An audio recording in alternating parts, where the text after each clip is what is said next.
una publicación institucional de la Cámara de Comercio de Quito, y él como editor general se ha preocupado. Yo quiero estar ya con...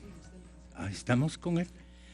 Jan, buenos días, mil perdones, estaba exigente en el afán de convocarte rápidamente a que nos eches una andadita a un análisis que lo vamos a cumplir a partir de este instante con la distinguida asambleísta ingeniera Mae Montaño. Cuánto placer tenemos y el honor que nos hace Mae, muchas gracias por estar aquí. Lo propio para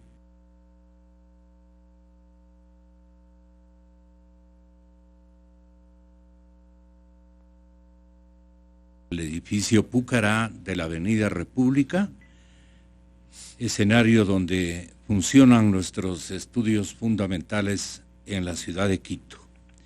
El periodista Martín Pallares viene a estar con nosotros y el tema es enmiendas constitucionales. Yo me encontré y me inspiré en lo que había logrado Jean Cano en los últimos días. Un miramiento global, digamos, de los sectores sindicales, de los sectores legislativos, un poco también de los sectores privados, de los empleadores. Y entonces lo que señala usted, Jean, es lo siguiente. Parte de un Fernando Alvarado que dice que está con un pelo mucho más cano que al inicio de su gestión. En verdad lo he visto bastante blanquito. Incluso su corta barba muestra un halo blanco en su rostro. Eso también se ve en las fotografías. Pero la sonrisa sí la mantiene. Abrazos van, apretones de manos le liegan, camina hacia la puerta y no quiere meterse en el tema de el secretario de Información Pública no quiere para nada introducirse en el mundo de las enmiendas. Bueno, entonces dice, ¿sabe qué? Le dice a la revista Criterios, el que sabe las plenas son los señores asambleístas y entre ellos el doctor Juan Carlos Casinelli. Muy bien, recordé yo que tenía para hoy un compromiso ya y una aceptación de parte de las asesoras de que iba a venir Juan Carlos Casinelli. Pero el hombre retrocedió o titubeó para aceptarnos o no aceptarnos. Ganó lo segundo. Juan Carlos Casinelli no está aquí. No obstante que van por 1845 las veces que le hemos convocado a que nos acompañe a hablar de las enmiendas.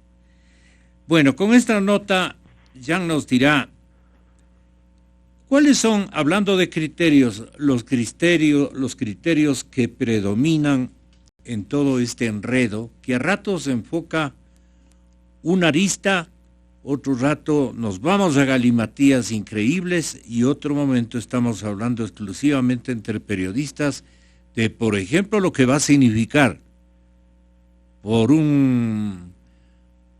el caso fortuito, dirán muchos de Alianza País, el caso seguro de que vamos nosotros a aprobar las enmiendas.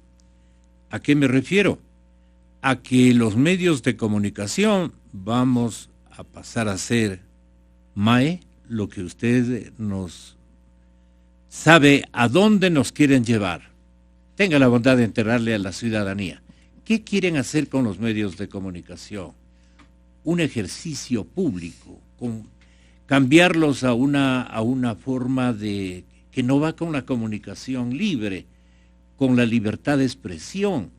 Ellos creen que podemos ser y convertirnos de la noche a la mañana en una dependencia del Estado y de la gente, que nos vengan y se entren acá, no obstante que es una propiedad privada, y digan, golpeando a la mesa, como esta es una institución del servicio público, entonces véngase, aquí necesitamos que nos hagan el favor. Vente acá, Martín. Compañero, buenos días. Presento a Mae. Conocemos desde hace mucho tiempo. Sí. A ver, Mae. Bueno, muy buenos días. Muchísimas gracias, estimado Gonzalo, por la invitación. Siempre para mí es un gran gusto. Doctor Medina, buenos días. Buenos días, Mae. Un honor poder compartir con usted estos micrófonos. Martín, encantada. Estaba recordando cuando estaba jovencito, empezando tus tareas en el comercio y nos encontramos alguna vez en Esmeraldas. En el hoy, en esa época. En el hoy, en esa época. En el hoy. Un gusto saludarte. Pues bueno. En el hoy era más alhaja, dicen mis compañeros. Sí, ¿no? Sí. Así, ¿no? De joven uno siempre es más alhaja. Bueno, y yo quiero un poquito recordar el hecho de cuando empezamos el año pasado estas tareas para defender la democracia, la libertad, y cuando desde la Asamblea Constituyente le dijimos a la gente que lo que se pretendía a través de la Constitución y de distintos mecanismos legales ahora en la Asamblea era no solamente configurar, sino consolidar un gobierno autoritario.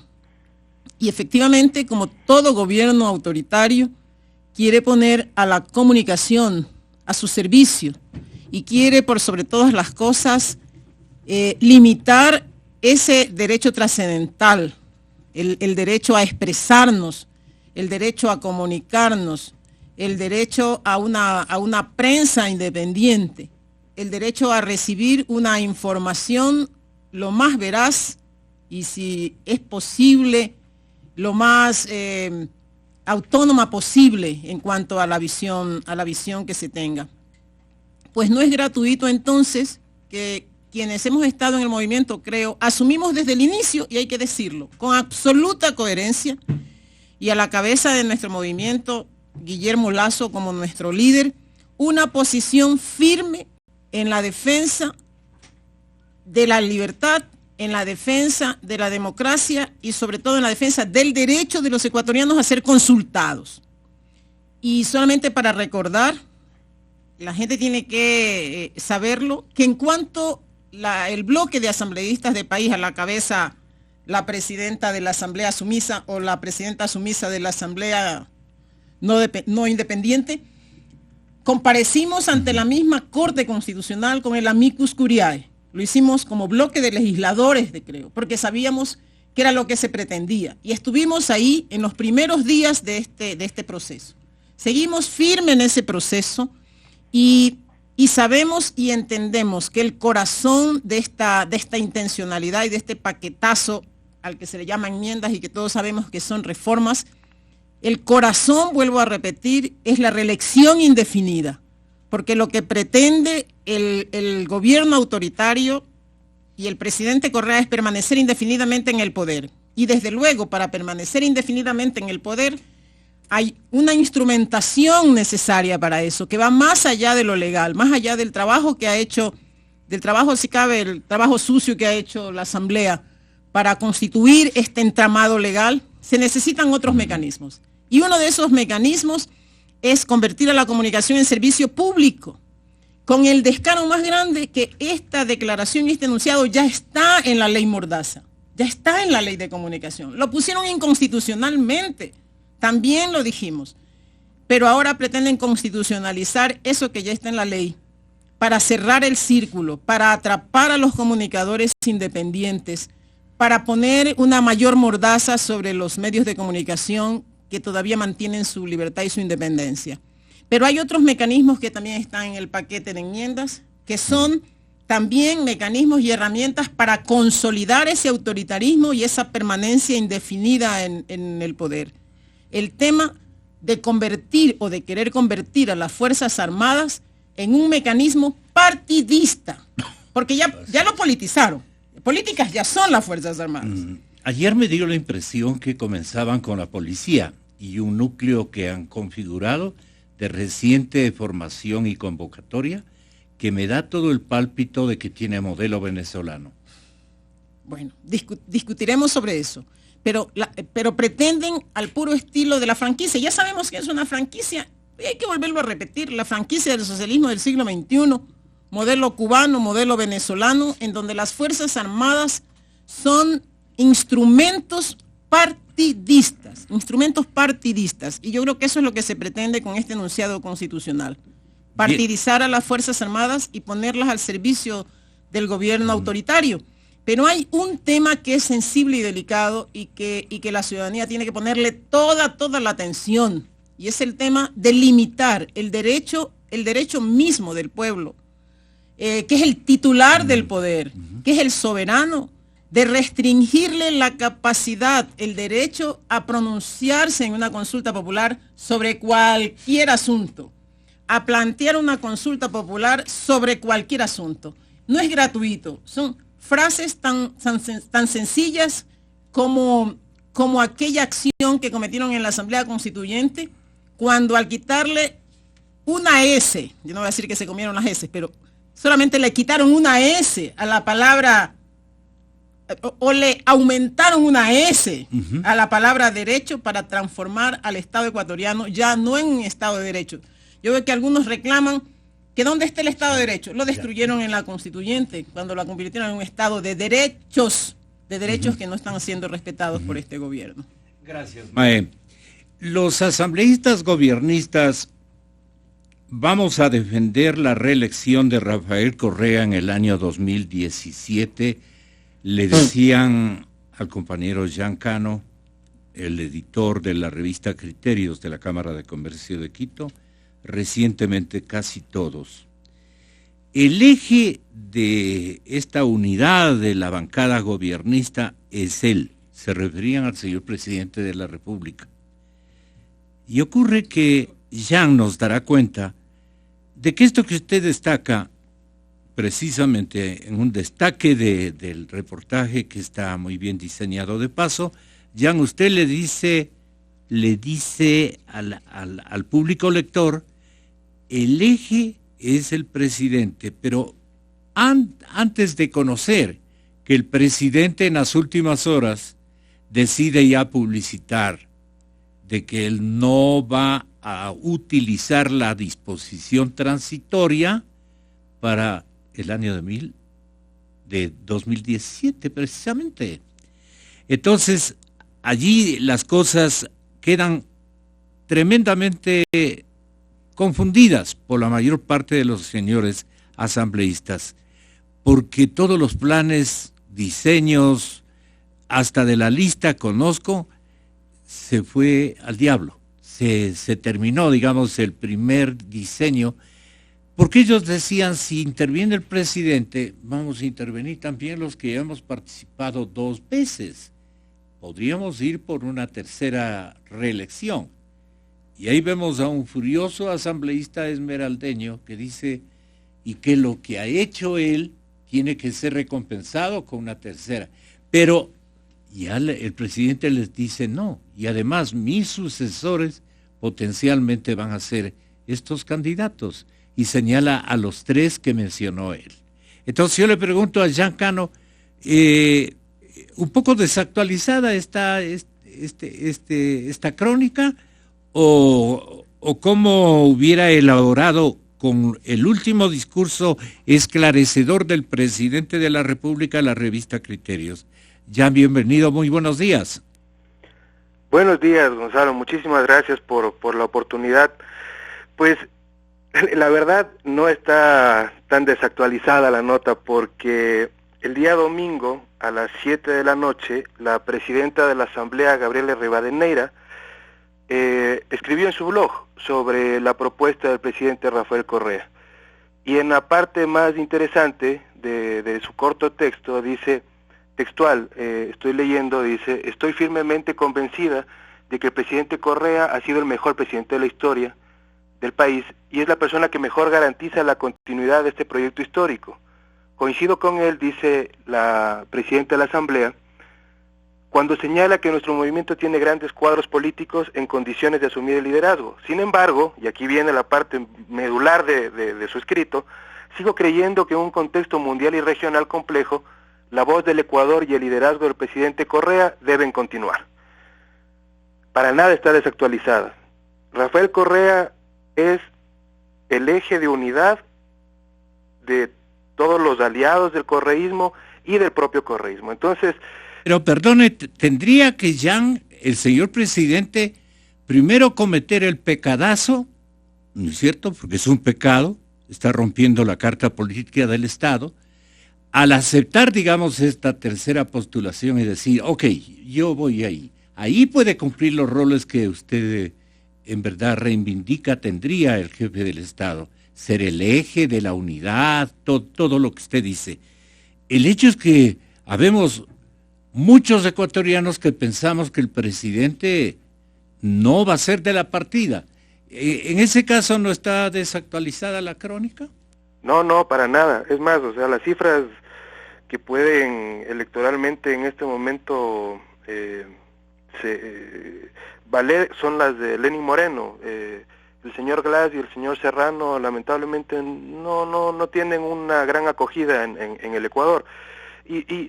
Pero el eje de la nota también es ver desde el otro lado el asunto, es decir, la hemos titulado el golpe al tablero político, pero principalmente es todos contra el enmiendazo, porque básicamente lo que ha hecho la propuesta de enmienda impulsada en primer momento por el Partido Socialista es unir a los más disímiles actores de la política ecuatoriana, es decir, y todo es porque hoy el presidente Correa no puede ser candidato.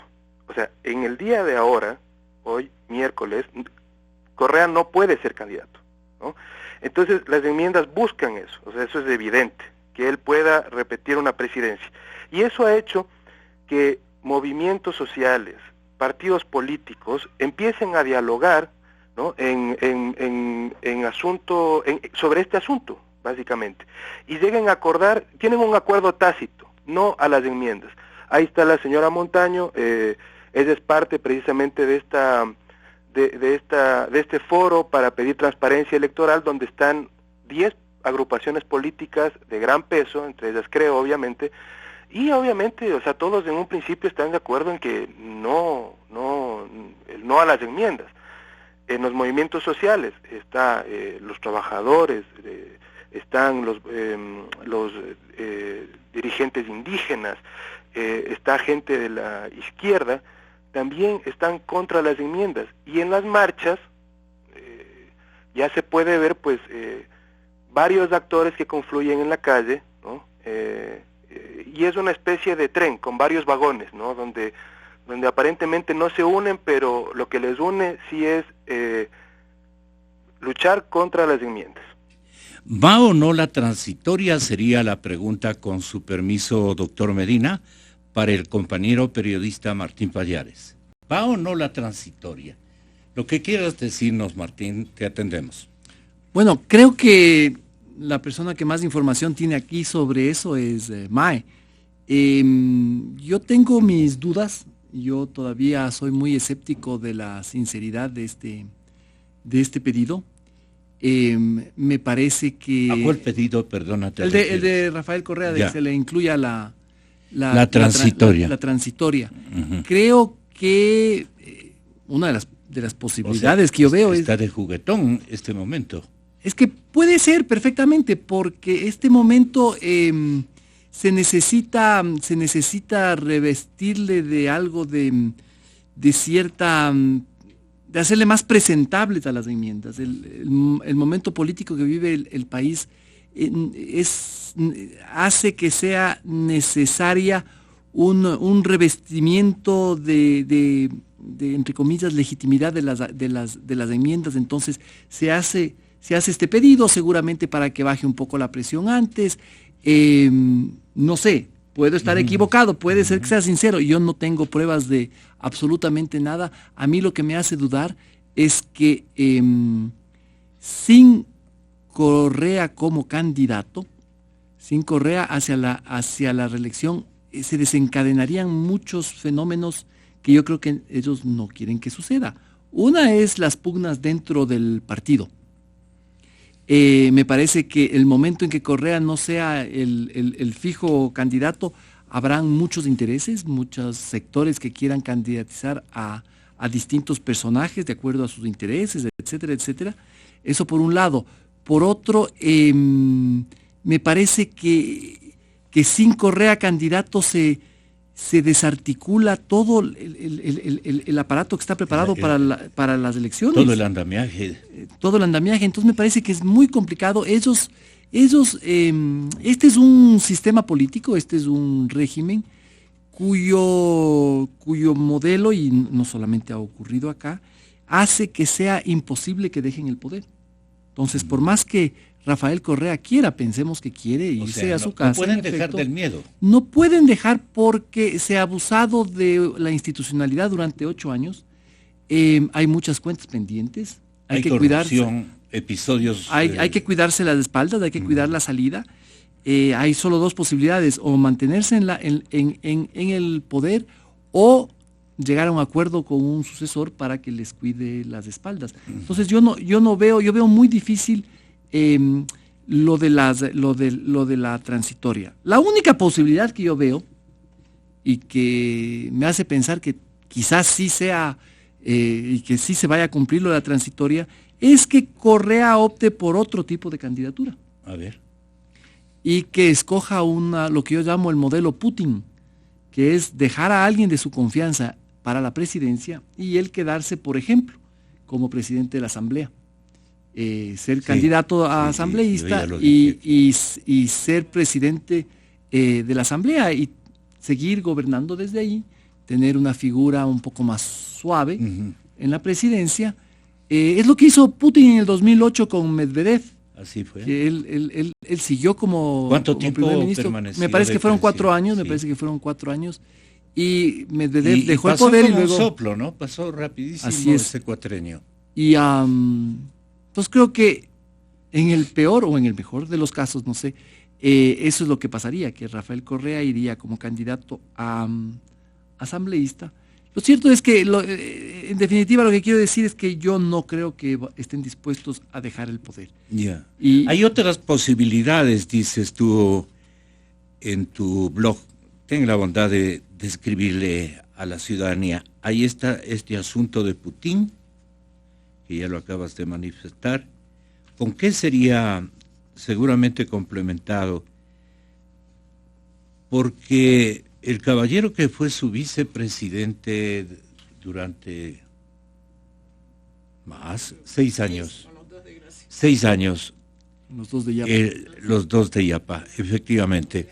El ingeniero Lenín Moreno dice: voy a esperar cómo quedan las enmiendas. Entonces, eso convalida lo que Martín presume. Pero, ¿y de qué otra manera, si no de la rusa, de qué otra manera podría, doctor Medina, para ver usted como constitucionalista de muchos años, a ver cómo usted podría resolver, en el caso de que fuera un poquito de conciencia torcida, una cosa que le consulte su partido y usted les diga: hagamos de esta otra manera? Como yo le conozco, le digo frontalmente, usted les diría: ese encargo, tal como es, ese encargo no lo puedo yo diseñar, no los puedo atender, pero ahora le pido que haga un esfuercito para ver si surge alguna otra iniciativa de estos caballeros. Lo que dice Martín, ahí está, clarísimamente, es el mayor temor que ellos tienen. ¿Cómo salen? ¿Cómo salen? A ver, doctor Medina. Primero, un placer participar en esta mesa con tan distinguidos contertulios. Más allá de las consideraciones de carácter político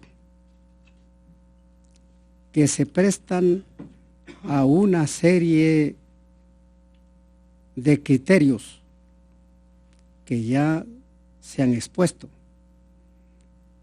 Un primero, que la propuesta de la introducción de una disposición transitoria para que las reformas se apliquen 4 años después del 2017 puede ser un globo de ensayo. Ya. Que permita naturalmente Pero pone, al presidente... perdone doctor, pero pone el señor presidente a 3 Medvedev. A eso quiero ir. Un globo de ensayo que signifique que el presidente en expresión ética, y ya voy a explicar por qué digo expresión ética, dice: yo no quiero beneficiarme de estas reformas constitucionales y esperar que sus conmilitones de la Asamblea correspondan o no correspondan a ese propósito. Y parecería que al menos una buena parte No quieren. de los asambleístas dicen no. Y entonces el presidente de la República puede decir: este era mi propósito, pero los dueños de la bola, hablando deportivamente, los asambleístas, que son los que tienen que aprobar las llamadas enmiendas constitucionales, dice que esta transitoria no procede, porque ya se ha empezado a hablar entre los argumentos que al menos yo he escuchado de parte de los asambleístas que se oponen a la introducción de esta disposición transitoria, que ella tendría que volver a la Corte Constitucional para aprobarlo. Para mí, y aquí ahí quiero decir las consideraciones de orden jurídico, para mí la introducción de esa disposición transitoria en el orden jurídico es absolutamente procedente. Si es que hay la intencionalidad de que ella exista. Y es procedente por la razón de que las transitorias son un mecanismo de la técnica legislativa para adecuar la aplicabilidad de las disposiciones que están en el cuerpo normativo aprobado por el órgano legislativo. Aplicabilidad en el espacio y en el tiempo, que no se refieren, como parecería están pensando una parte de los asambleístas del gobierno, que no se refieren al fondo del asunto, porque las disposiciones transitorias se elaboran luego de que se aprueban las disposiciones normales, las que están en el cuerpo normativo, no para referirse al fondo, cambiar el fondo de esas disposiciones, sino para facilitar la aplicabilidad de esas normas del cuerpo normativo que el órgano legislativo acaba de aprobar. De suerte que un asunto de estos no tiene que volver a la Corte Constitucional. Corte Constitucional que ya sabemos aprobó, determinó el camino que la propuesta debe seguir, calificándolo de enmiendas. Y claro que yo respeto ese pronunciamiento, pero no lo comparto, porque el único tema que debe tramitarse como enmienda es aquello de corregir el lapsus en que incurrieron los constituyentes de Montecristi al utilizar el término provisionales en vez de previsionales para referirse a los fondos de la seguridad social. Eso es enmienda, porque el artículo 441 establece una serie de limitaciones, para mí casi insalvables, para poder modificar la Constitución. Pero lo que no sé cómo va a salvar la Asamblea la disposición que está al final, que es la última parte del numeral 2 del artículo 441 de la Constitución, que dice que la reforma se aprobará en tal forma, cuando el artículo 441 de la Constitución solo se refiere a enmiendas, no a reformas. A la reforma se refiere el artículo 442 y establece también otras limitaciones, otro procedimiento, pero exige consulta popular. De suerte que, si es que quería tramitarse en forma de enmiendas, lo primero que tenía que enmendarse este lapsus gravísimo en que incurrió el constituyente de Montecristi al hablar de reformas exactamente en el artículo en que se trata las enmiendas. De suerte que no existe, a mi juicio, respetando todas las sabias opiniones de los nuevos papinianos de este país, norma en la que pueda sustentar la Asamblea la aprobación de esas enmiendas. Porque si usted lee la última parte del numeral 2 del artículo 441, se refiere a reformas, cuando el constituyente debió hablar de enmiendas para ser coherente con el contenido de la disposición alusiva a esas enmiendas. De suerte que, vuelvo a repetir, es procedente una disposición de esa naturaleza. Y por lo que le he escuchado al presidente de la República, pienso que ha precedido a ese pronunciamiento una consideración de carácter ético, porque él dice, para que no se crea que yo me voy a beneficiar con lo que estamos haciendo. Esto significa pensar en un principio fundamental. Nadie puede ser beneficiario en el orden público de sus propias decisiones.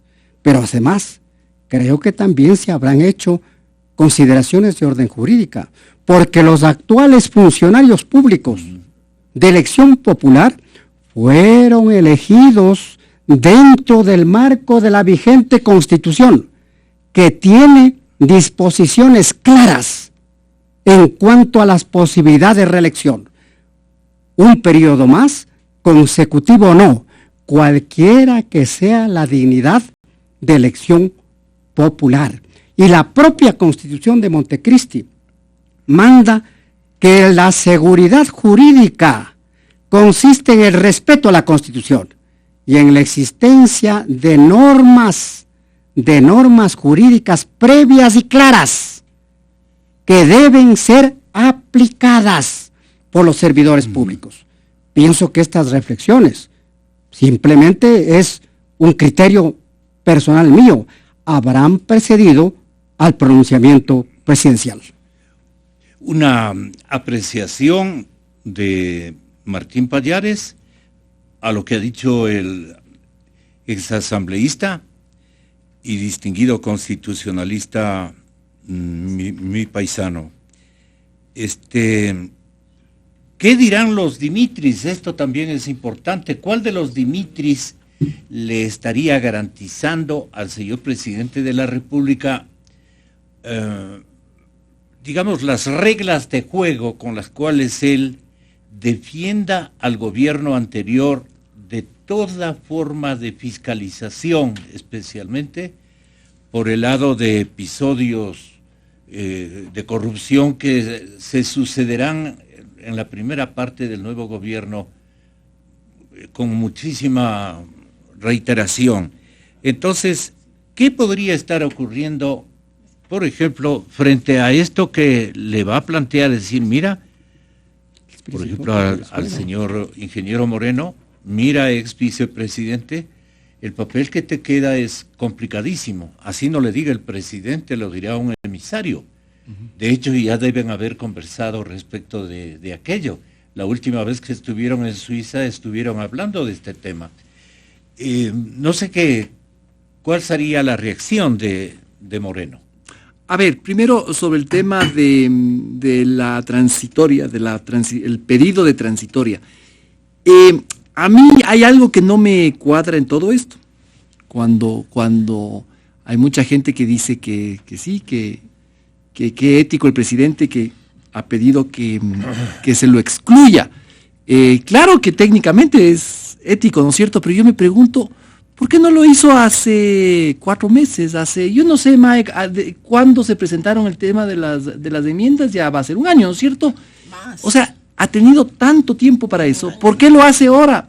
O sea, yo estoy de acuerdo que es legítimo que hayan brotes espontáneos de ética y buen comportamiento, pero en un tema tan serio como este, que ya cuando estamos ya en los últimos días para que se debata el tema de las enmiendas, aparece este arranque de ética sí, a mí eso no me cuadra, porque ha defendido tanto tiempo esto, que si realmente en su formación política, en su formación de hombre público, tuviera estas consideraciones, lo primero que hubiera hecho es eso.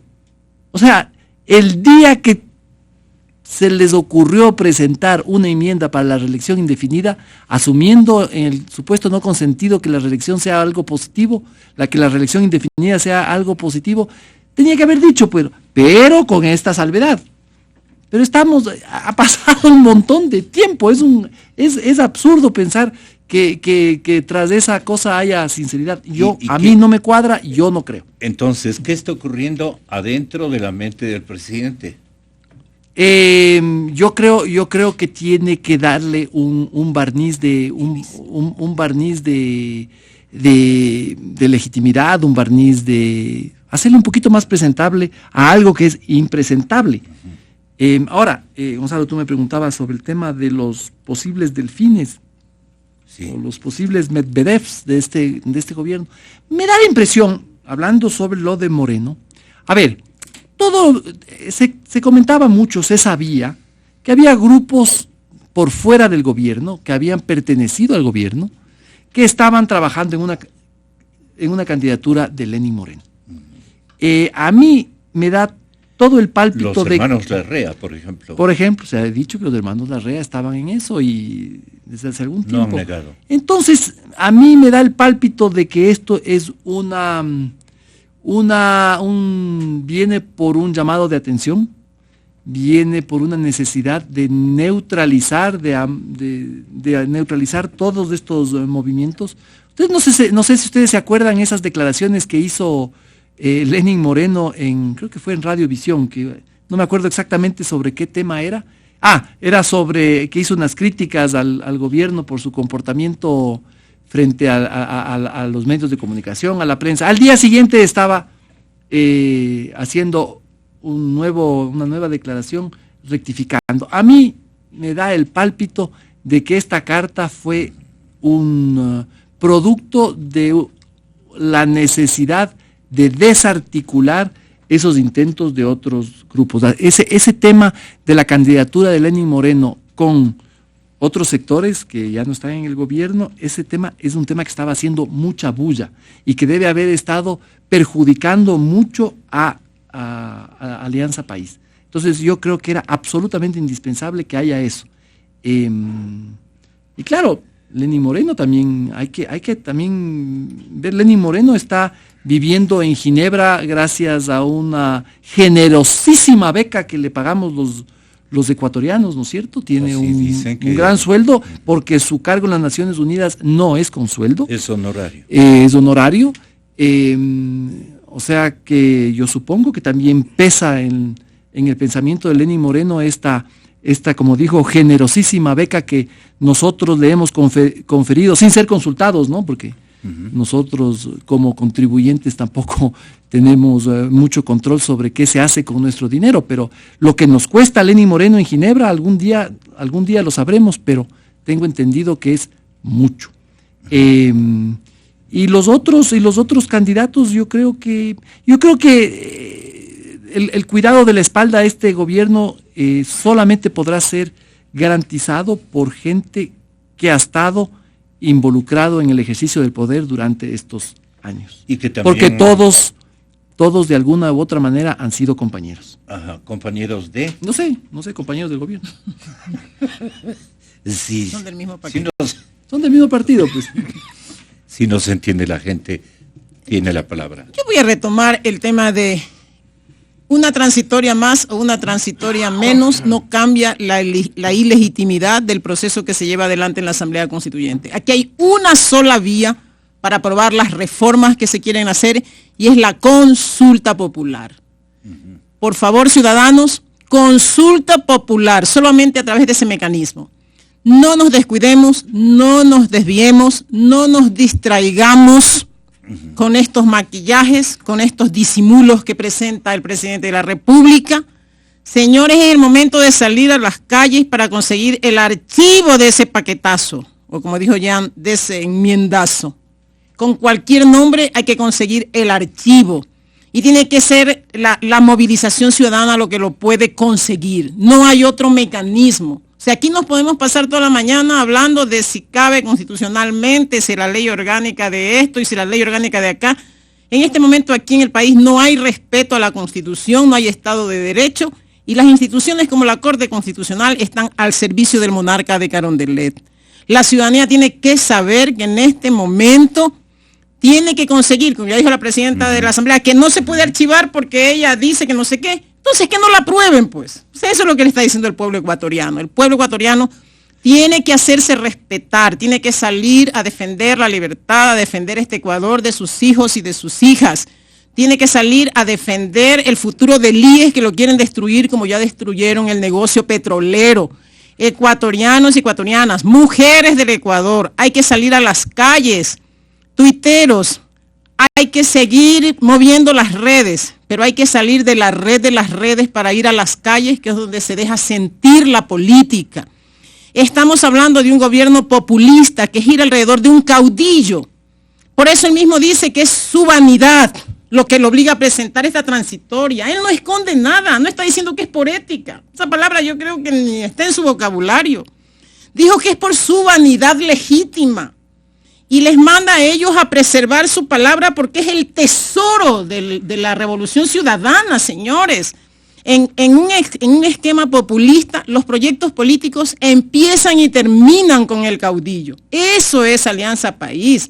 Ya los llamó a preservar su prestigio para el 2021, porque sabe que la situación económica del país es complicada, que la situación política del país es complicada, que las llamadas enmiendas son antipopulares, que su credibilidad está cayendo, no sé en qué nivel estará ahora. Pero lo que tenemos que saber es que la hora del cambio llegó y va más allá del tema de las reformas constitucionales. Es el momento de pensar a construir el cambio de este modelo político y económico fracasado, señores, fracasado. Ya, la situación económica del país habla de un fracaso y de un pésimo administrador que es el presidente de la República y su gobierno. Señor presidente, no obstante, lo que se preocupa es de mantenernos firmemente pensando en la institución presidencia de la República y en su eventual candidatura. Y en sus deseos. Pero dentro de él hay un elemento prioritario, es la conducción de la Asamblea.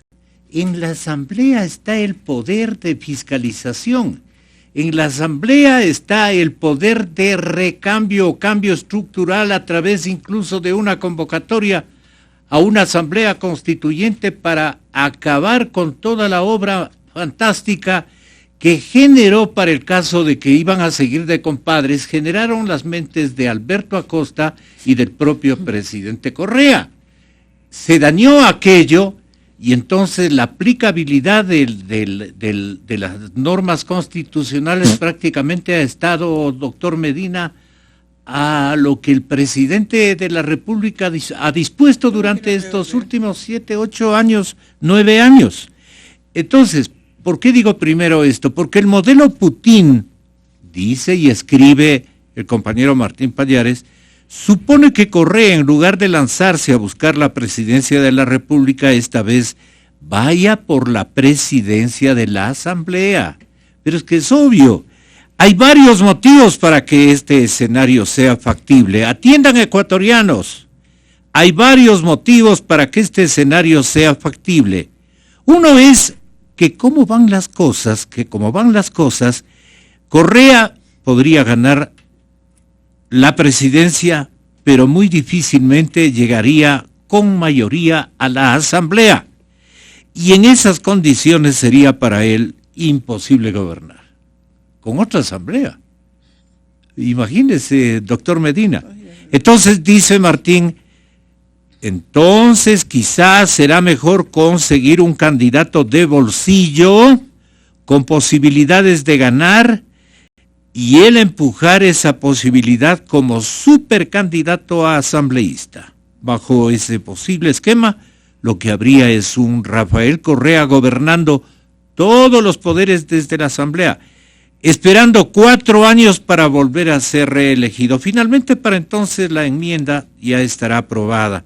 Lo único que queda claro, dice Martín Pallares, es que por el momento, sin la posibilidad latente de la reelección, Alianza País explotaría en 1000 pedazos. La enmienda es irrenunciable, con Correa como presidente o no, ya sea de la República o de la Asamblea, o incluso de la Asamblea.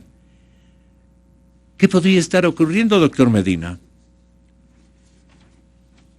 La inquietud que acaba usted de señalar, Gonzalo, no es mía, es de Martín, que lo acabo reproduce, literalmente. lo reproduce el pensamiento del señor Pallares.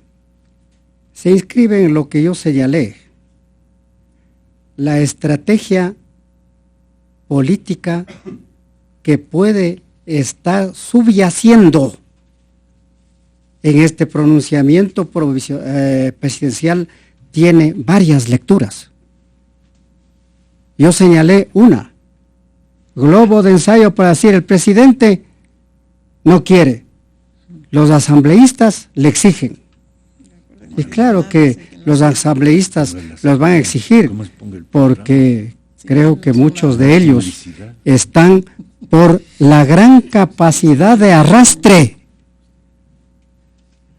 del presidente Correa, un poco sin precedentes en la historia nacional, porque el doctor Velasco Ibarra no tuvo esa capacidad de endoso de votos que en el caso del presidente Correa sí ocurrió en las últimas elecciones.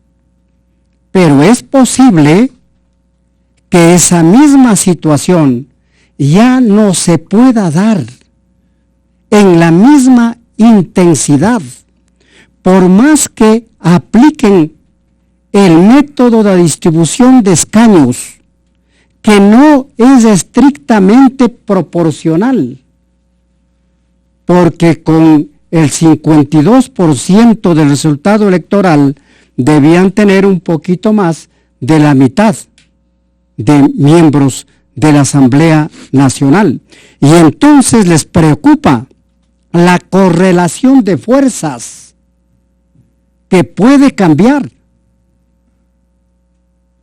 en las próximas elecciones, porque puede haber disminuido o puede disminuir la capacidad de endoso del voto del presidente Correa si es que es candidato, claro, y mucho más si es que no es candidato. Claro que una cosa es ser candidato a la presidencia de la República y otra cosa es ser candidato a asambleísta para asegurar una correlación de fuerzas que permita mantener la estructura que se ha mantenido en el orden económico, en el orden social, en el orden jurídico en estos 9 años. Y el fastidio que provocarían los ambiciosos, ¿no? Los que quieren repetirse en cada sector y segmento de los electores. Otro elemento, sí. Porque si es que... ¿Se queda usted con esta alternativa que nos plantea? Si es que pasaría la transitoria, yo sí creo que puede producirse un verdadero terremoto al interior del movimiento oficialista. Sí. Puede ocurrir. Está hablando de eso, Martín. Puede ocurrir. Sí. Puede ocurrir. Porque no creo que pueda compararse el liderazgo que ejerció el presidente Correa hasta poco antes de la crisis económica. No quieren hablar de crisis. Con lo que está ocurriendo en este rato y lo que va a ocurrir sobre todo el próximo año. Yeah. Porque no hay necesidad de ser científico en la economía para saber que estamos en una grave situación económica que empieza por lo que los sabios dicen falta de liquidez, que nosotros, el común de los corrientes decimos falta plata para satisfacer las necesidades, reproduciéndose aquellos que deben saber, quienes administran el Estado, las normas fundamentales que significa mantener un hogar. Si es que bajan los ingresos, necesariamente hay que bajar los gastos. Los economistas Sebastián Oleas y Vicente Albornoz hacen de aquí para adelante, clarito está, las enmiendas y la economía. El siguiente programa es de clasificación.